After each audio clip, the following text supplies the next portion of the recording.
Hello, BookTube. It's Tuesday, and that means Tag Tuesday. I think I missed Tag Tuesday last week, and that's a shame because there are a ton of tags that I want to do, just a ton of them. But I was tagged today.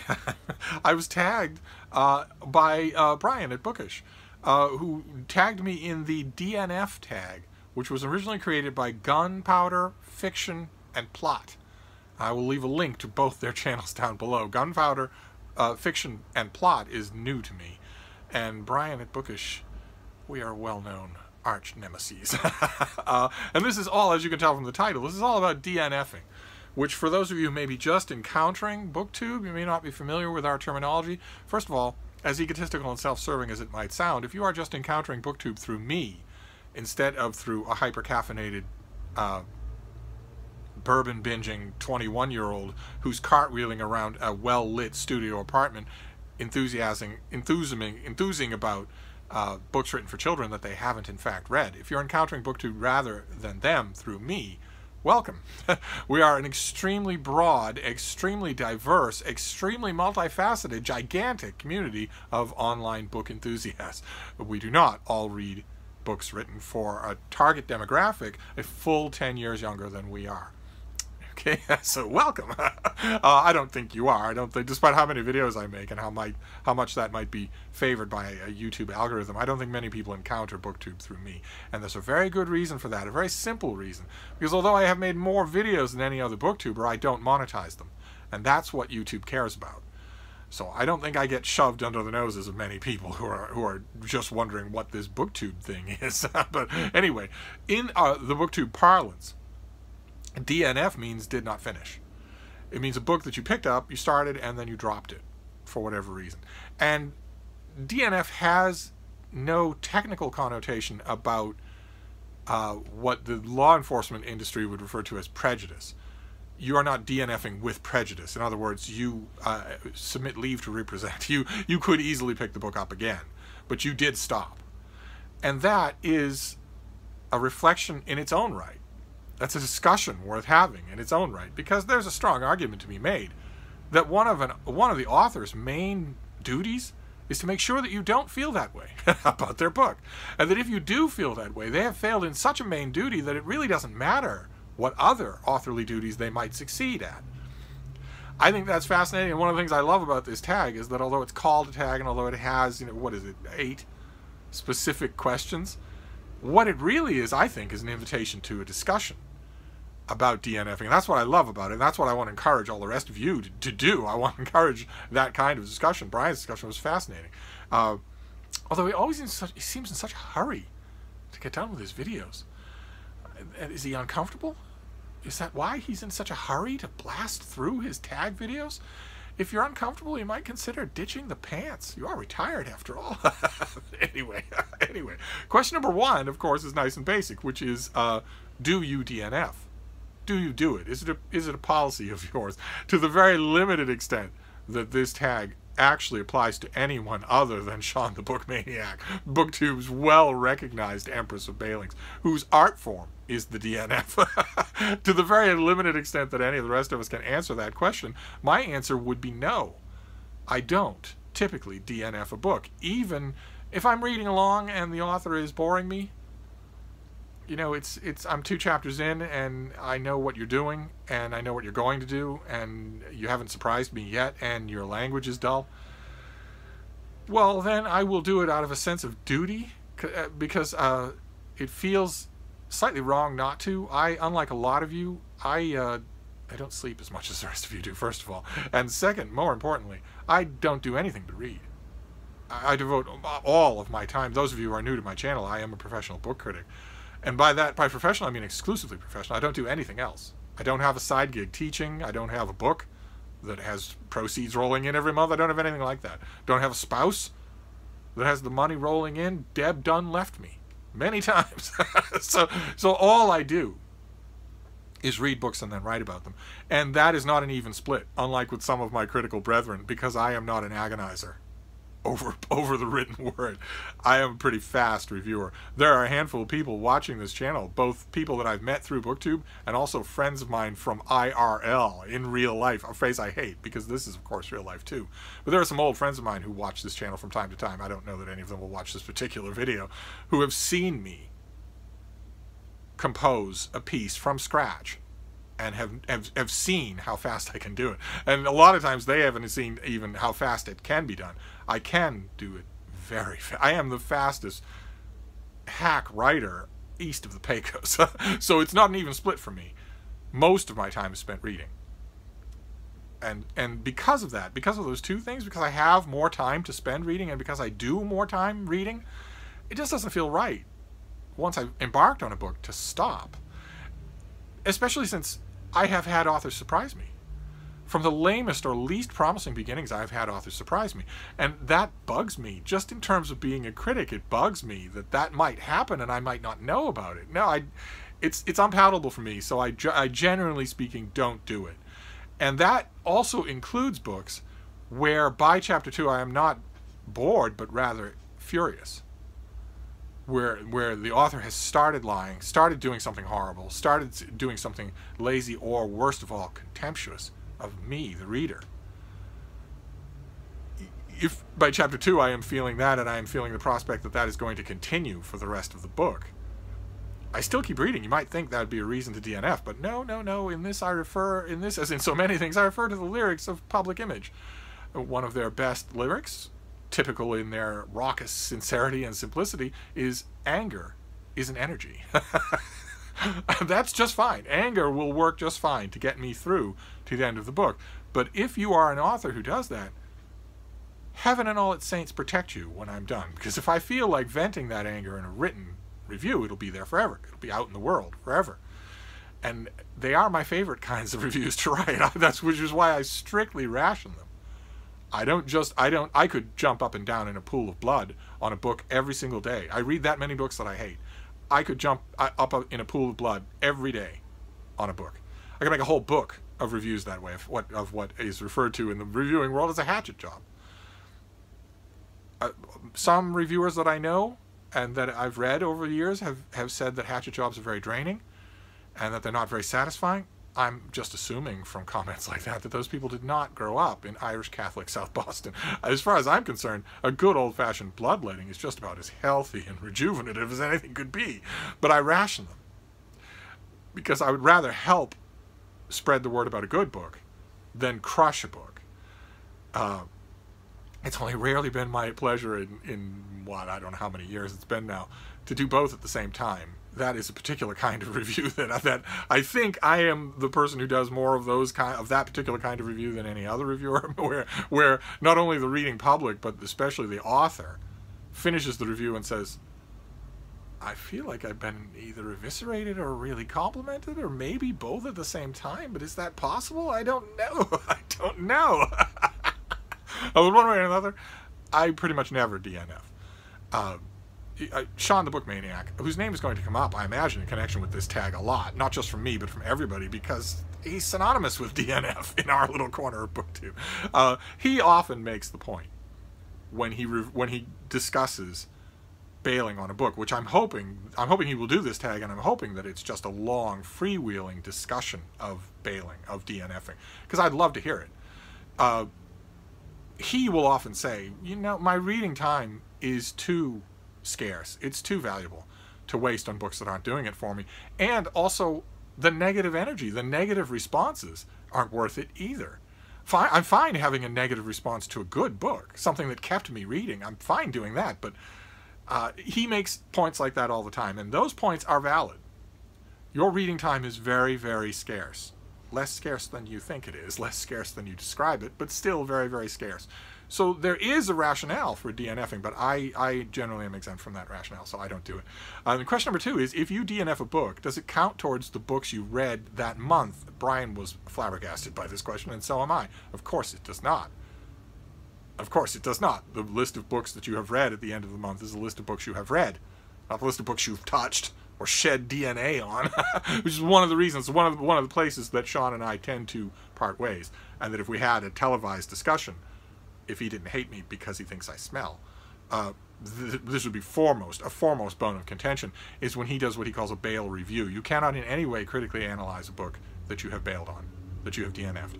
You can't in any way critically engage in it. It's fundamentally dishonest. The most you can do, which is, to be fair, the most that Shawn actually does, he might call it that, but what he actually does is describe why he bailed on it, which is very different from reviewing the book, because you don't know the rest of it. You don't know if that would have changed. But no, you can't include it in any kind of head count at all, except the list of books you bailed on. And question number 3 is there a difference between DNFing and, quote, just putting it down for a bit? And yes, of course there is, right? Because, well, no, I would say no, there isn't. DNFing is not, you know, NGFing. It's not never going to finish. You're not making a categorical statement against the book, right? You're just saying, no, it's not working for me now, I'm going to put it down. Plenty of people in BookTube and outside of BookTube have had the experience where a book wasn't working for them. They DNF'd it. Maybe they didn't know. If they're not in the cool crowd of BookTube, they wouldn't know that they were DNFing it, but maybe they DNF'd it, and maybe they come back to it later, and it works just fine. I've had that work. So they're not the same thing. The true opposition here would be a book that you just know you're not going to be able to give it the time to change its ways, and that you're not going to forgive it for the things it does in its early chapters. I'd like to think that not many booktubers actually never going to finish a book. I'd like to hope that that's the case. I'd like to hope that that many booktubers truly DNF. They just say, I didn't finish it, but maybe someday I will. It's what the gray area between DNF and never going to finish is a gray area that is populated in our little corner of BookTube right now by one book and one book only, and that is Foucault's Pendulum by Umberto Eco, because it is famously unreadable, and yet Jason Harrigan just finished a brilliant 3-part discussion of the book, and he's, God bless him, not only its biggest fan, but as far as I've been able to determine, its only fan. He's certainly the only person in the world who actually understands what's going on in it. And now you've got dozens of booktubers going,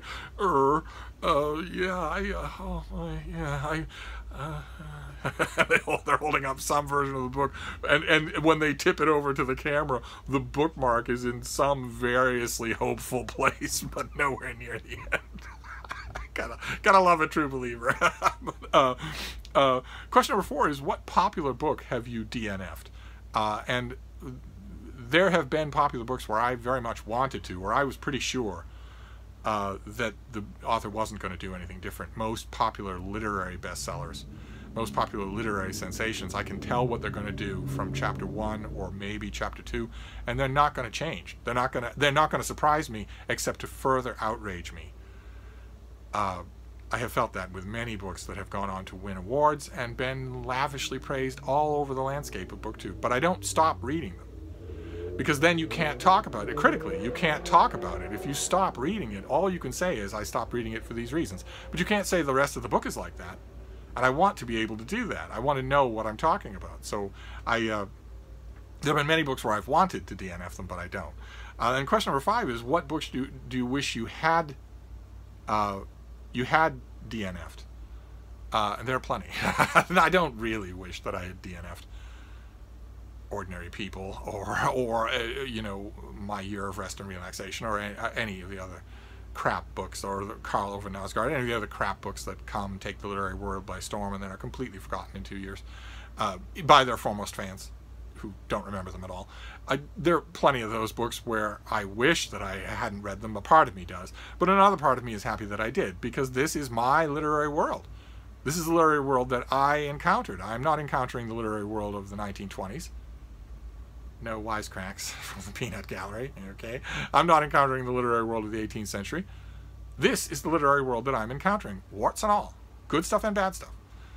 So, you know, on the one hand, I can say there are plenty of books where they just annoyed me all the way to the end, sometimes increasingly to the point where I get to the end and I'm shriekingly angry. But wishing that I had never read them, I don't know that it would ever get that far. There's a value in it anyway, for me, just that because I'm here to bear witness to my literary world, nobody else's literary world. And no other time, my literary world. I'm here to bear witness to it. I'm here to respond to it. I want to respond to all of it. So So probably not. And question number 6 is, do you ever reattempt to read a DNF? Has this ever been successful for you? It has been for me many times. Many times. Not a DNF, because I do finish the book. But a lot of times I will get a bad taste in my mouth about a book in the first 2 or 3 or 4 chapters. And the bad taste will sometimes rule my reaction for the rest of the book. And I have noticed, it's a little bit humiliating to say, but it's better than not admitting it, I have noticed that sometimes that bad reaction, that initial bad reaction, will cause me to be blind to some other things that are going on in the book, or even to a turnaround of the things that originally caused the bad reaction. So that, essentially, after that bad initial few chapters, I am no longer giving a book a fair shake. And I do finish it, and make some sarcastic quips about it, and even sometimes, God forbid, write a negative review before I have revisited it with that whole negative reaction derailed, with that whole negative reaction uprooted and gone. Sometimes that has been true for me, many times. And usually the avenue by which I go at it a second time, and am glad I did, is someone else, is some other reader of that book who didn't have that first negative reaction. A lot of times in pre-BookTube years, it was a fellow critic who would there are a handful of fellow critics whose judgment I really, really respect. In their certain little patches, every one of my fellow critics has certain little patches. Only yours truly has none. As the whole world is my little patch. But that allows for a certain kind of sensitivity, a certain kind of specialization. And in pre-BookTube years, often the cause that would cause me to go back to a book, not that I DNF'd, but that I sort of mentally DNF'd, and revise it, and revise my opinion, reread it and go at it again, maybe with a more open mind, were book critics. In the years since BookTube, quite a few of those times have been booktubers, where all unbeknownst to them, they don't know that I'm even watching. Some booktubers don't even know that I'm even watching their video. But I have come to like the atmosphere of their videos. I've come to respect their judgment on certain matters one way or another. And I sometimes, with a booktuber, I will listen to them react to a book, and my reaction, no matter how condescending it may seem to some of you, will be, well, that's your reaction, but you don't actually know what you're talking about. Not that you're an idiot, and not that you always don't know what you're talking about, but when it comes to this book, its literary tradition, the things that it's trying to do, you either liked it really a lot because you don't fully understand what it's ripping off, or you didn't like it because you don't understand how much it's exceeding what it ripped off. But one way or another, sometimes that's my reaction, but sometimes I watch a BookTube video by somebody who holds up a book that I read a month ago, a year ago, and just enthuse. And then they get down to brass tacks and start saying why they're enthusing, what they actually liked about it. And because I have watched their videos and they have built up a certain level of trust with me, that will be enough to send me back to the book. Not always, not in the case of Foucault's Pendulum. I've grappled with that book for a week now. But sometimes, and it may happen. You never know. Jace's videos aren't going anywhere. So I may...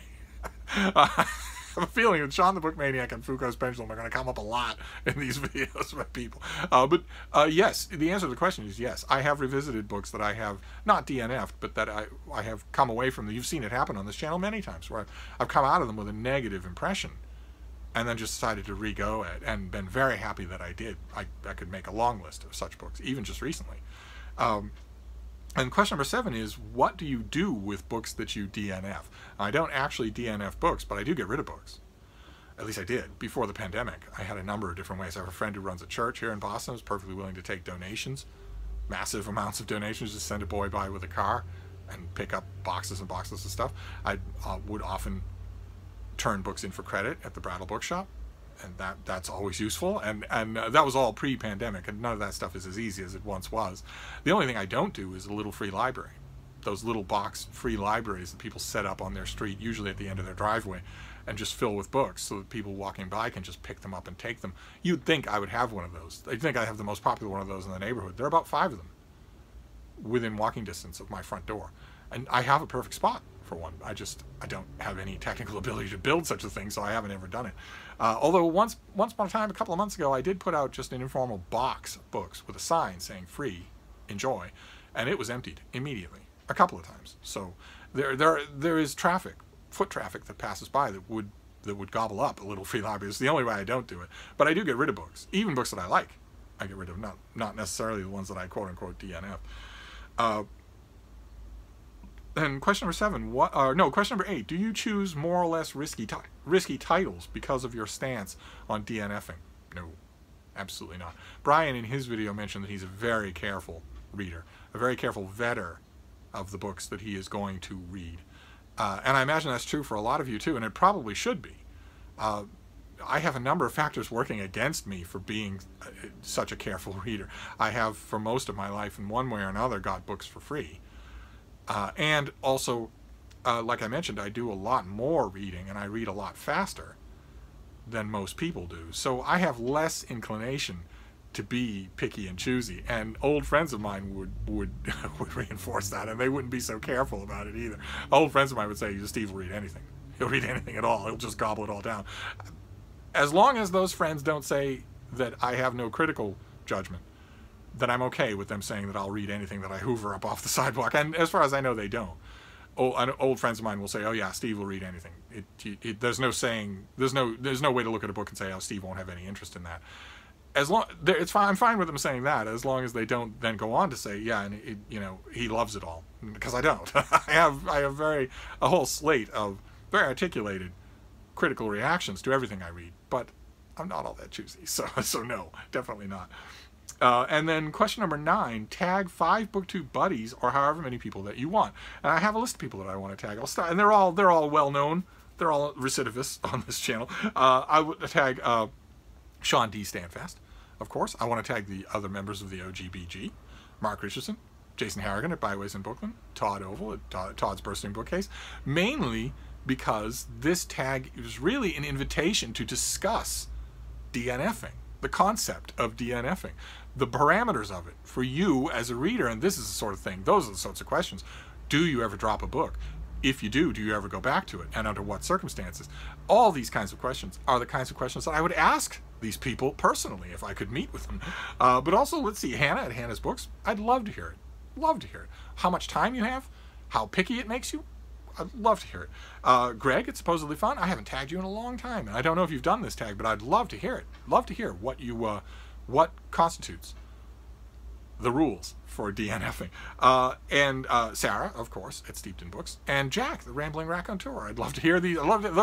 That's more than 5, but I'd love to hear the answers, because this tag really is an invitation to a discussion about a central part of the reading experience that I just love. I love hearing about those sorts of things. You could make a tag like this for 5 different central aspects of the reading experience, and I would love it all. Since I would poke my nose into your life to ask these questions anyway, I might as well tag you on it. So there you go. That is a tag for Tag Tuesday, the DNF tag. It's not called the Shawn the Book Maniac tag, but it might as well be. But anyway, I can't wait to see if he does it. I hope he does this tag, but he might hate Brian. You never know. Anyway, I'm going to wrap this up for now, but I will see you soon. Thank you, BookTube.